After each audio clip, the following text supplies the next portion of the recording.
Hello and welcome to the Devil Cyborg Podcast. We're at episode 29, one off of episode 30, and we have started episode 29 with a bit of a botch, but I promise you, it gets worse from here.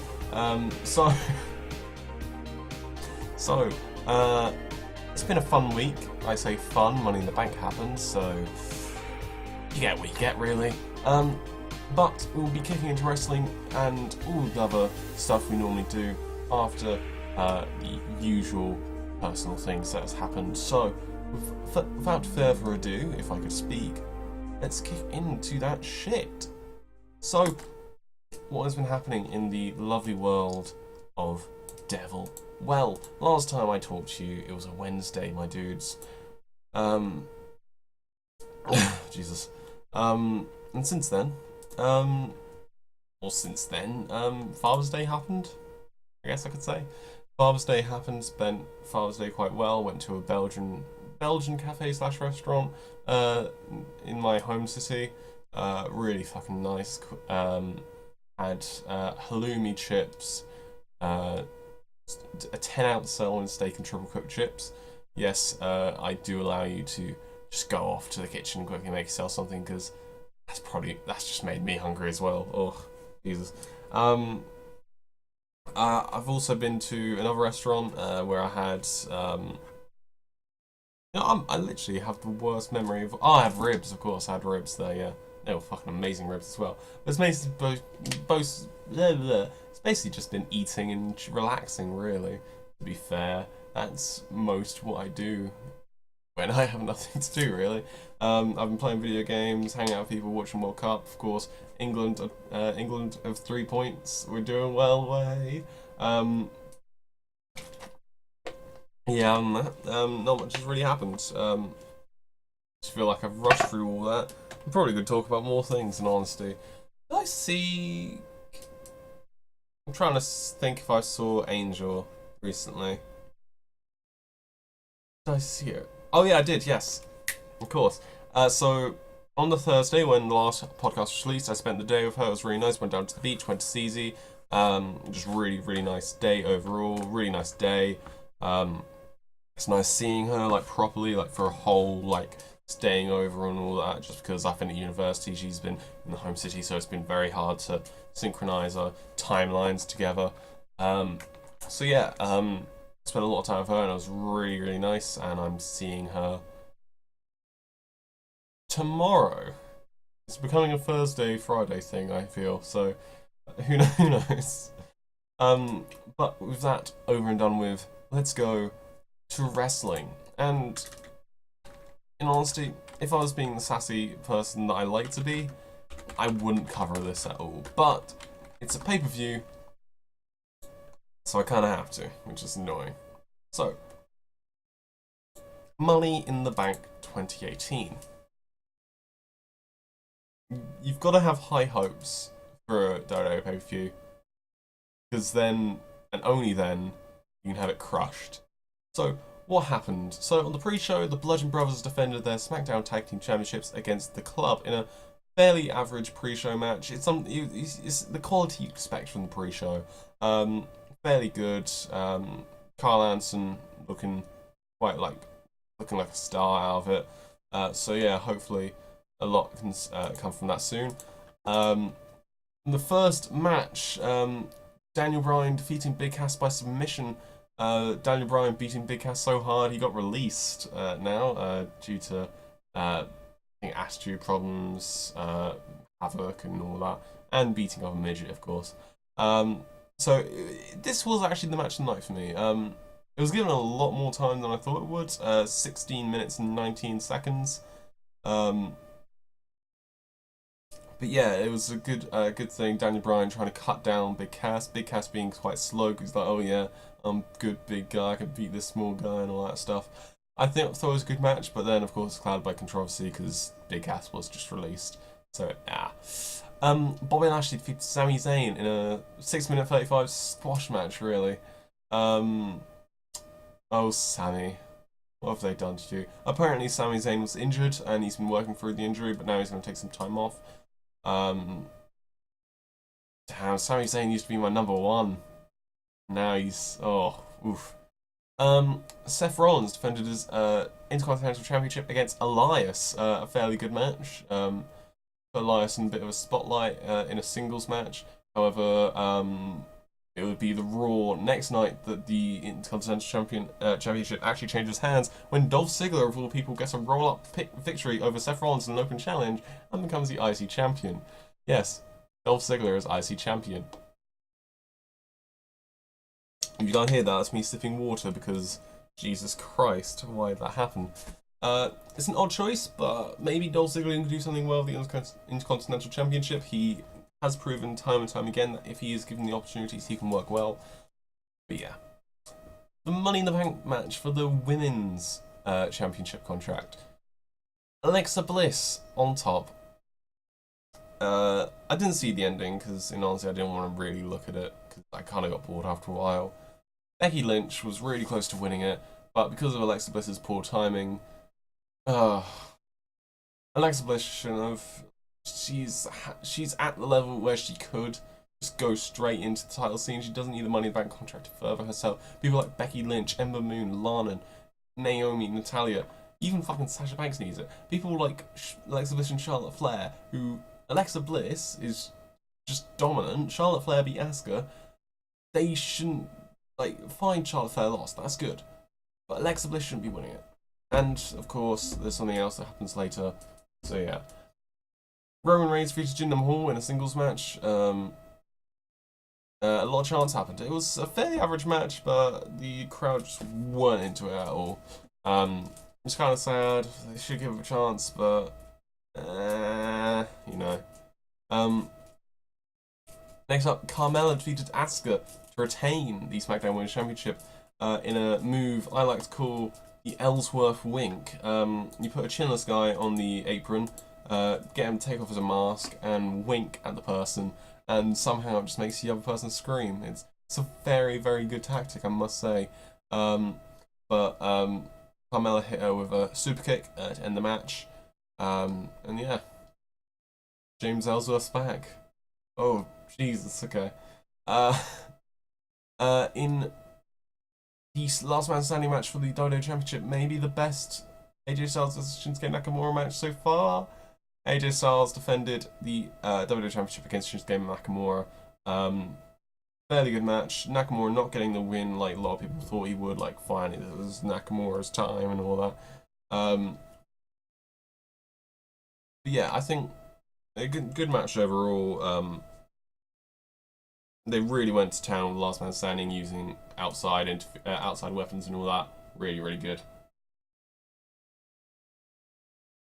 Ronda Rousey defeated Nia Jax by disqualification, so it was a fairly good match. Ronda was doing well. Ronda is probably one of the most talented wrestlers without much experience. Kind of like Kurt Angle. A lot of people say like Kurt Angle when he came to WWE. And it looks like she was about to get Nia Jax in the armbar. She had. And then Alexa Bliss comes around. Alexa Bliss knocks Ronda Rousey around the head of the briefcase, cashes it in, and then hits a goddamn DDT.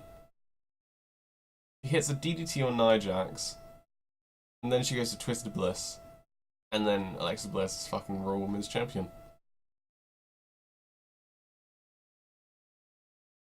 It's, Alexa Bliss has a fucking stranglehold on the Raw Women's division, and it's actually shocking how she's still champion. Like, she's not even a good wrestler, she's just an entertainer. And she's just not that good, really. It's frustrating, but yeah. And finally, the men's Money in the Bank World Championship contract thing, men's, all that stuff. You've got people like Finn Balor, Kevin Owens, Kofi Kingston, Rusev, Samoa Joe, The Miz. All those guys could probably use the boost. Even Bobby Roode, if you want to be a bit. But who do you give the contract to? Maybe the man who's so powerful in kayfabe that he could probably get so many matches with Brock Lesnar already. Oh yeah, let's just give it to Braun Strowman. It's a very cop-out. You give the Money in the Bank wins to like two already established stars. Like, you could have given it to Kofi Kingston and had a nice little New Day storyline, but no, we've got Braun, who's probably going to when Roman Reigns faces Brock Lesnar at SummerSlam, he's about to win it, and then Braun Strowman comes in and wins the Universal Championship. That's probably what's going to happen. Got Alexa Bliss, who literally just got the championship right back after losing it at fucking Backlash. Oh no, she lost it at WrestleMania in Dallas, yeah. It's very, very cop-out fact that they're not willing to push the boat. It's very, very safe booking, and something only get you so far. You need to be risky.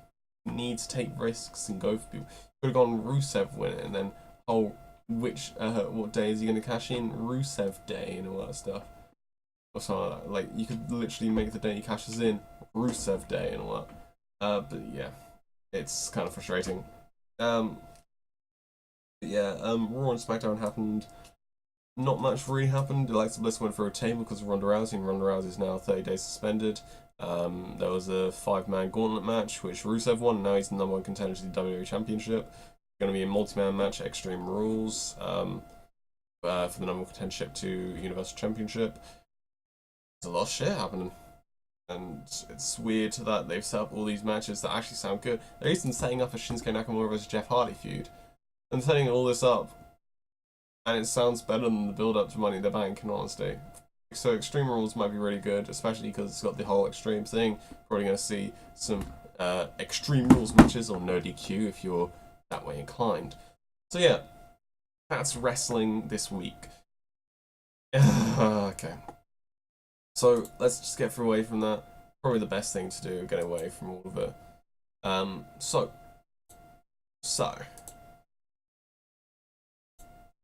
we'll go on to what is a staple of this for some reason, and we'll go back to all this. Fuck. Album reviews. Woohoo! I'm wondering how many I've done this time, because I feel like I haven't done many. Let's see. Oh wow, I really haven't done enough. I haven't done much since last time. I've only done 5. My content is gonna be so shit today. Woohoo. So let's go through the albums, and I'll give you some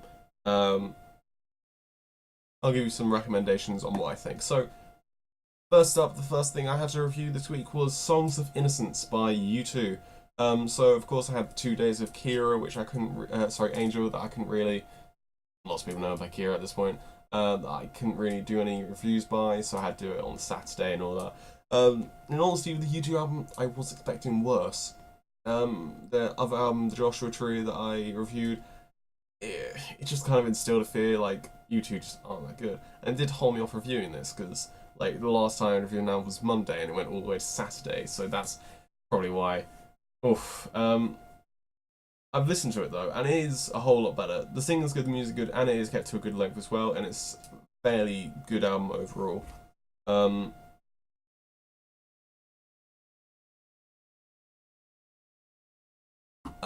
So yeah, I gave it a 7 out of 10. Pretty good. Next up, New World Part 1 by Cruella. Suggested, no, I shouldn't say suggested, because you won't know who the suggested are unless you're part of the groups and all that. New World Part 1 is a solid album. It's not something I would go back to soon. It has good music and pretty sick lyrics as well. It's not too shabby, a 7 out of 10 as well. On the Songs of Innocence level. Next up, Malibu by Anderson .Park. I'm not sure if that's pronounced right. Oof, I don't know. Anyway, it is quite a decent album. The style is great and very trendy right now. It's very in the whole music trend right now. The song's pretty good, and I really quite enjoyed it. It wouldn't be the first on my re-listen list. Like, I'd probably re-listen to some other albums I've had before, but it would be something I would look back to. So that's an 8 out of 10 for Malibu. Next up, Divide by Ed Sheeran. That hit album, oof. It's a very nice album by Britboy Ed Sheeran. There's upbeat parts, slow parts, and a whole host of cultural differences between songs. A lot of songs are really good as well. I quite like the song Barcelona from it. However, none of the songs on the album really feel special to me. Like, nothing really grabs me and be like, oh, this is a masterpiece of music. It's kind of artificial, I guess you could say. It could be just me, but it does feel overproduced. It's an 8 out of 10 though. It's a solid album as hell, but there's nothing that makes me think, oh, it's a 9 out of 10 or a 10 out of 10. Next up, It Comes and Goes by Dream on Dreamer. It's a pretty sick album. Fits my style of music quite well. That I enjoy, and it's quite a solid album. A lot of hard hits and good music. I do like a bit of hard hitting in my albums, so yeah. That also gets an 8 out of 10 as well. So that is all the albums I've done. Next up on the list is And Justice for All by Metallica, which I've started listening to, but I got a bit distracted midway, so oopsie doodle, I guess you could say. I'm not the best. Not the best at being fucking productive, am I? But yes, otherwise, woohoo. Next up, we should probably go to the segment that we all love and also love. It is the Q&A. Well, hey. So, first up, what wrestler of this generation will be the most influential for the next generation? So this is coming from one of my wrestling servers, this question, I believe. If I had to go, what wrestler of the generation would be the most influential for the next generation? I mean, I'd have to say Kenny Omega or Kazuchika Okada.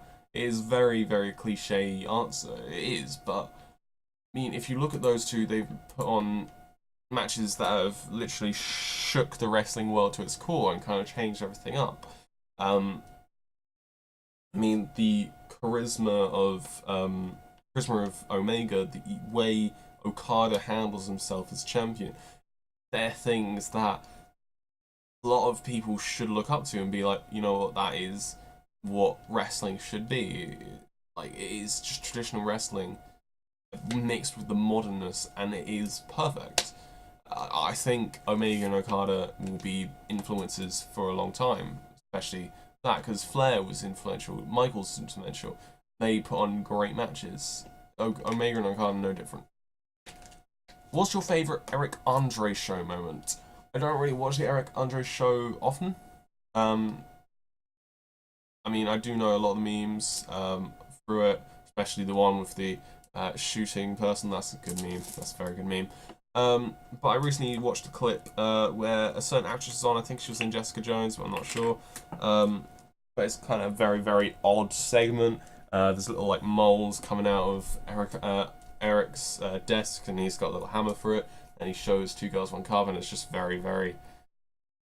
It's very, very... It's crazy, and I feel that's what the Eric Andre show is very...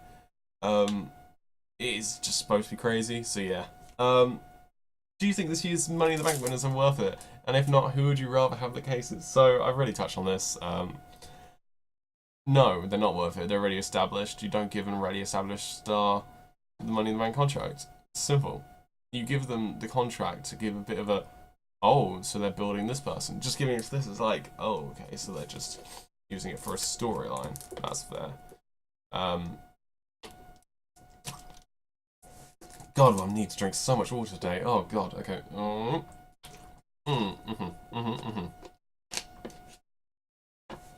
Alright, Jesus Christ, my mouth needs wetness. Cool. If I had to pick, I'd say Becky Lynch would be good with the briefcase. Maybe Natalia from that Ronda Rousey storyline. Maybe Sasha Banks to spark a heel turn, I'm not sure. I think Bayley wins the fucking championship again. Nah, actually, no, that's way too far out. Never mind. But yeah, probably Becky Lynch for the... I mean, even I'd go Lana. Anyone but Bliss, really. Ember Moon been pretty sick as well. For the men's, I'd rather have had The Miz, because the Daniel Bryan thing, it sounds pretty good. Rusev would have been a nice one. But it kind of feels like it has to be kind of a heelish guy.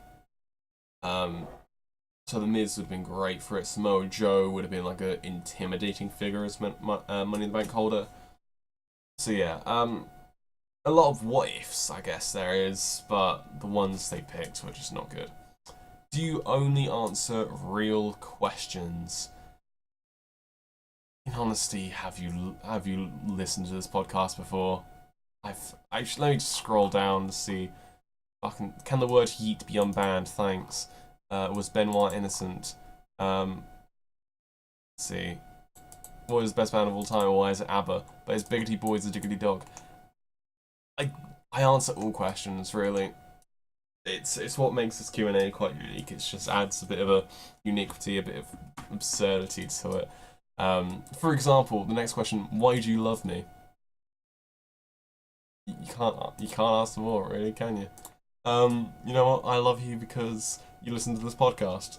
And if you hear this answer, I love you because you are listening to this podcast, and it warms my heart to know people take time out of their day to put this on and listen to me just waffle for half an hour.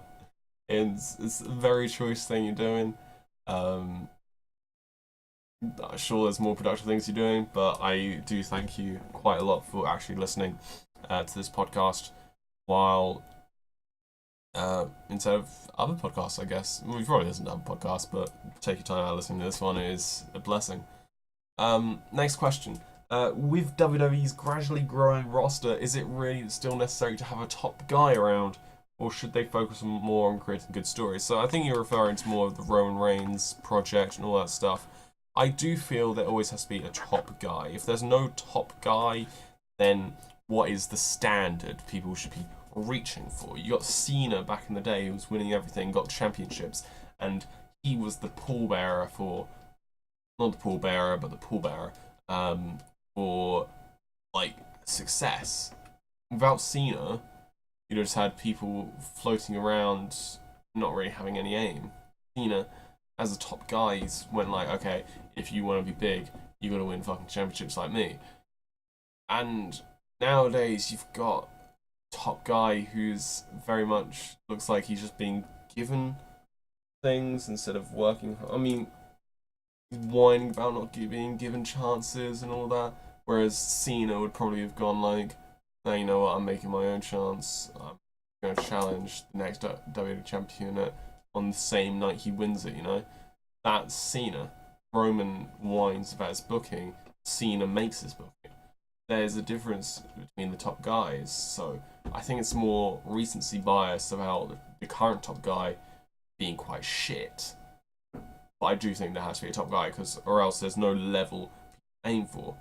Like, say you're a wrestler and you get to WWE, you don't want to be like, you know what, all these guys around, I want to be part of the group near the top. No, you want to be that top guy. You want to be the attention, you know?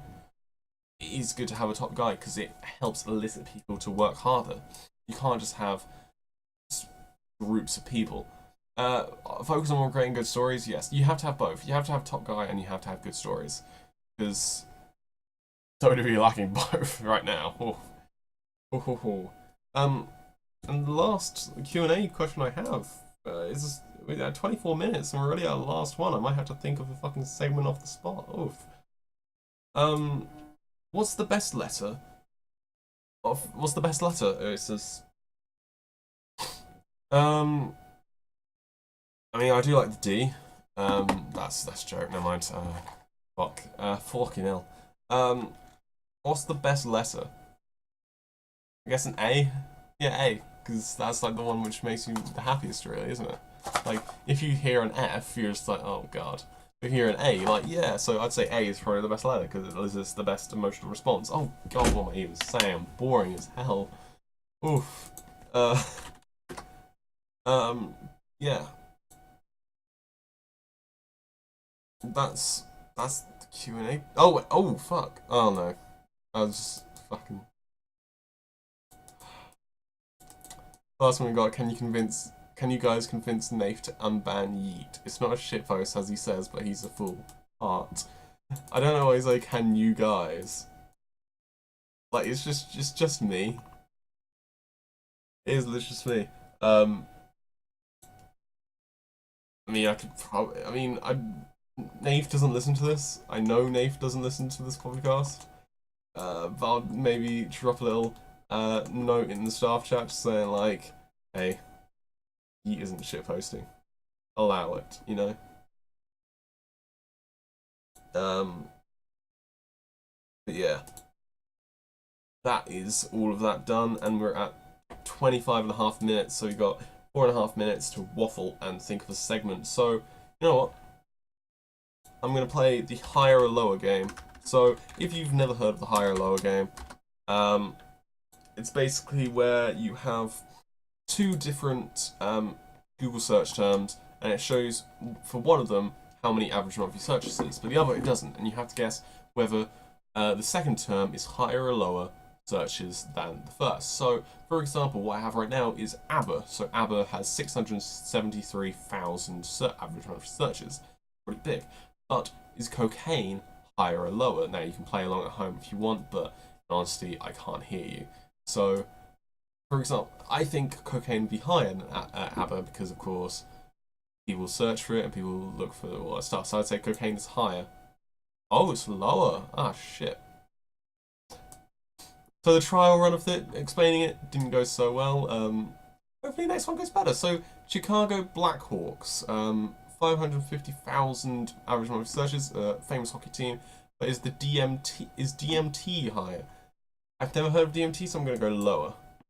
And it is. I don't know what DMT is. Let me just check right now. DMT. Yeah, okay, it's a drug. Fair enough. I'm getting low with drugs, Jesus. So DMT has 368,000.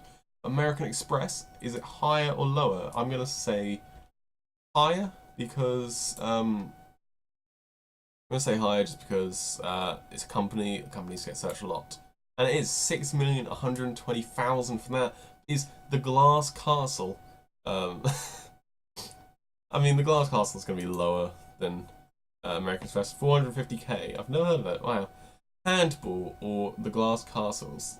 I think handball's lower. Handball probably isn't that popular. Oh, it's a tie. Shit, okay. Never mind then. So handball has 450,000. Charles Darwin. I have to think about it. Charles Darwin's a bit more famous than handball, so I'll go higher. What? Charles Darwin is lower? So, here's what we found out. Handball's more popular than Charles Darwin, apparently. Oof. So yeah. Venus has 1,220,000 average monthly searches. Rocky, the film, is it higher or lower? I'm going to say lower. And I'm correct, 450k from that. But Kenya, is Kenya higher than Rocky? I'm going to say Kenya as a country is, because people like to do their homework and all that, so higher. Oh, it's the same. Right, okay, fair enough. Sheldon Adelson, is he higher or lower than Kenya? I think you will agree with me this right now. Lower. Yep, 49k. But Al Gore, you know, all good Al Gore. Higher, definitely. Yeah, 201k searches. The Land Rover's company, so higher, 1,220,000. It's going quick now. You can, once you get into this, you can start going quick. Raging Bull, lower. Exactly, 110,000. Empire State Building would be higher at 450k. Then you've got the Greenpeace. Oh, that's the fucking company, isn't it?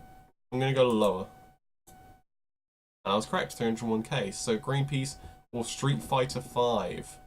I'm gonna go higher for Street Fighter 5 because it's recent and it's just got put on. So yeah. Ah, fuck. 110k. So we got an 8. That's fairly good. So with that being over and we're reaching the end, thank you so much for listening to the Devil Cyborg Podcast, episode 29. You know what, I really should get a guest for next episode, so look out for next episode where there will be a special guest for episode 30. But in the meantime, stay chilled, stay relaxed, and have a great day. Goodbye.